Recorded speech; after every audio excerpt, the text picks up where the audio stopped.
Thank you very much, Mr. Speaker. Mr. Speaker, despite members opposite's best attempts to try to sugarcoat what is happening here, the arguments advanced by this side of the House are logical and cogent arguments, Mr. Speaker. And I think members opposite should learn to take a bit of advice when it is in the best interest of the country. And as I listen to the debate in this House, Mr. Speaker, it's just a reminder of the destructive nature of the United Workers' Party in office. They found the DSH proposal, they rushed to sign it, putting our country in a serious holding pattern. They found the HIA redevelopment with the World Bank. They went and they destroyed it. The Labour Party set in motion the CIP so that we can create the fiscal space to deal with the social and economic challenges of the country. They have decided to launch an attack on it. Mr. Speaker, clearly, this bill is a backdoor attempt to cover up the government's failure to comply with Section 33 of the CIP Act over the last 3 years. Because over the last 3 years, Mr. Speaker, if the Labour Party was in office, we would have utilized those monies to give St. Lucians access to quality health care. We would support things like the laptop program, skills development, invest in the productive sectors of the economy, Mr. Speaker. And earlier, you know, in the attempts to make us look bad, the member for Caspi Southeast, and he's laughing, he said that when they came into office, no Coast Guard boats were working. Mr. Speaker, had we been in office, we would have fixed up the boats. Because when they came into office, all except 2 boats, except 2, were in operation. Today, the Defender is not working. It was only PO3 and PO6 that wasn't working when they came into office. Now PO4 is not working. The Defender is not working. So you have 4 that's not working. But you'll have CIP monies to do all kinds of things. But you know, you stood up there trying to blame this side of the House for having all boats out of commission. You all came in, you all found 2 boats not working. Now it's 4. And I repeat, PO3 and PO4. And now the Defender. Yes, you said that, the Coast Guard. You said that when you were speaking under the HIA redevelopment. Yes, you did. Go to government Hansard. But you see, Mr. Speaker, the point is this. How much money has been collected in the fund to date and will be transferred to this new and costly entity, which is completely unnecessary? I think it has been clearly established on this side of the House that when you come here and you remove oversight of Parliament, you remove the oversight of Parliament, you usurp the authority of Parliament to have a cabinet and designated appointees to deal with the fund. That was not the idea. When the fund was conceived and established, that was not the idea. You have an independent auditor, remunerated board members, when all you had to do was to set up an account under the control of the Accountant General, which could have been audited by the Director of Audit, as has been clearly established here, at no extra cost, Mr. Speaker. This government is notorious for complicating simple things. And they are trying to attack us on this side of the House for being what we are not. In terms of prudent management of the economy, we are superior to this government. In terms of fiscal discipline, we are superior to this government. In terms of good governance, Mr. Speaker, we place tremendous emphasis on good governance. And definitely, without a doubt, what is coming from members opposite is that Saki fet, mo pa mele. We warn them about the borrowing, and they're on a road of their own. And they laugh because the country is of no consequence to them. The parents who cannot afford to send their children to school, they have no consequence to them.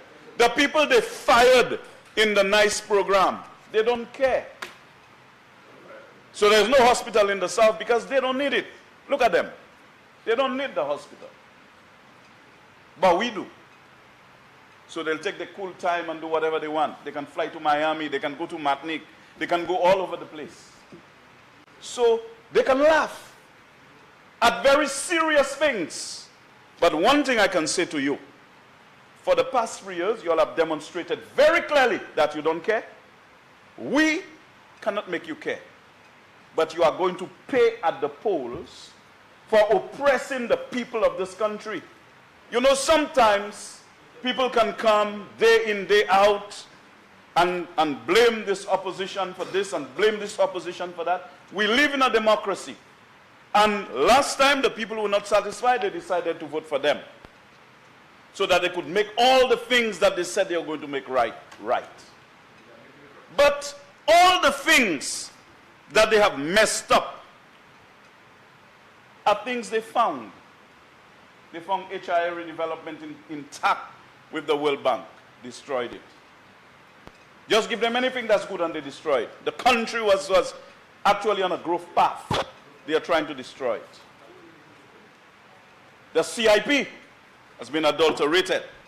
They have board there, and they have this there. Over the past 3 years, begging them to do the right thing. Where the CIP is concerned, they are not doing it. And they come with some backdoor thing. Some backdoor approach to cover up. Mr. Speaker, on a point of order, Mr. Speaker, can we get back to the debate on the bill? The honourable member. Man, sit down. Honourable Member Flaherty. No. The man is interrupting. I'm sitting on the bill, Mr. Speaker. Honourable Member Flaherty. It's not the man, it's the member. Mr. Speaker, he's just glossing over, talking about a whole ton of issues, and there's a lot of Honourable Member platitude. Councillor Canris, I'll handle that. Thank you. You may proceed, Honourable Member Flaherty. You know, Mr. Speaker, you in charge of this chamber. And you know what? If I am deviating from the standing orders, or if I'm trying to impute improper motives, I can understand interruptions. But just, you know, for fun, people engage in serious business, and for fun, the member for Canris Ancillary would just get a point of order to disturb my presentation. Mr. Speaker, this is completely unacceptable. Yes, and I've seen over time the abuse. And I have ruled on that. No, so but every time, Mr. Speaker, and I have cautioned the member for Ancillary Canris before. I have cautioned him before. Honourable, now you really No, strayed and you've moved away from the subject before this House. Now let's get back on track Mr. and let's Speaker, proceed. Moun qui pas intéressé en affaires pays, ex affaires Saint-Clicien, si vous pas voulez entendre ça magadia, then you can aller à l'autre côté.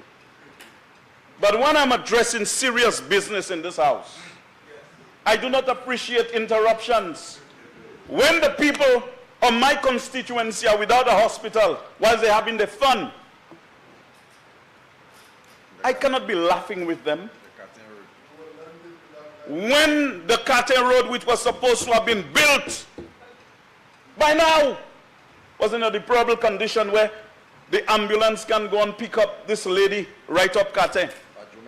You know, and they have money doing all kind of papi show with Perman do and all kind of of Lockerbie, and you expect me to come here and be in a good mood when we're speaking about constructive things, dealing with the business of the people of this country, and for people to believe that they can just stand on a point of order when there's no point of order? Honorable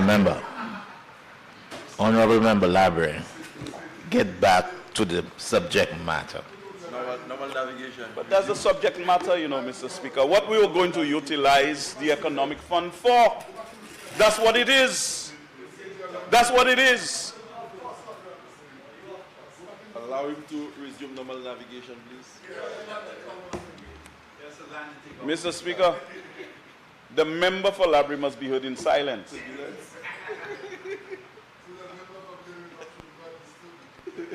He's not disturbing me.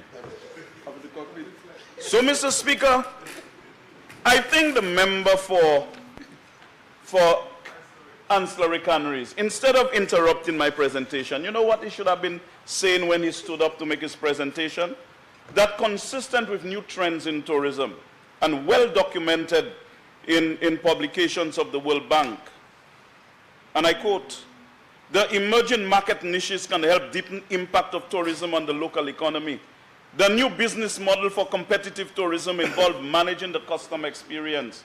The entire destination has become the tourism plant. As such, the management of tourism needs to embrace a host of new areas such as environmental protection and solid waste management, land use planning to ensure the maintenance of scenic views, policies to protect and showcase culture and heritage," unquote. That is what he's supposed to be doing. Say, listen, instead of just depending on hotels, big hotels alone, let us develop our country. But you see, only those who have love for this country would think of those things. You see, I was born in this country, cooked and baked in this culture. And when people are having fun, Mr. Speaker, I know how we have to interact with our constituents, where they are without the basic amenities. And they come there and they laugh. But it's okay. The laughing will come to an end at some point, Mr. Speaker. And so, Mr. Speaker, I am joining my colleagues in questioning the validity of this bill. The concerns raised, I believe the Prime Minister should take note and try to address it in a very serious way. In the spirit it was intended. We communicated in a very sincere fashion, and I believe that the Prime Minister, along with the AG, should take a fresh look at the bill and offer some level of solution to how we can move forward with it. And as the member for Castle South indicated, there is no doubt in our minds that as soon as we get back into office, we are going to review this piece of legislation. I thank you, Mr. Speaker.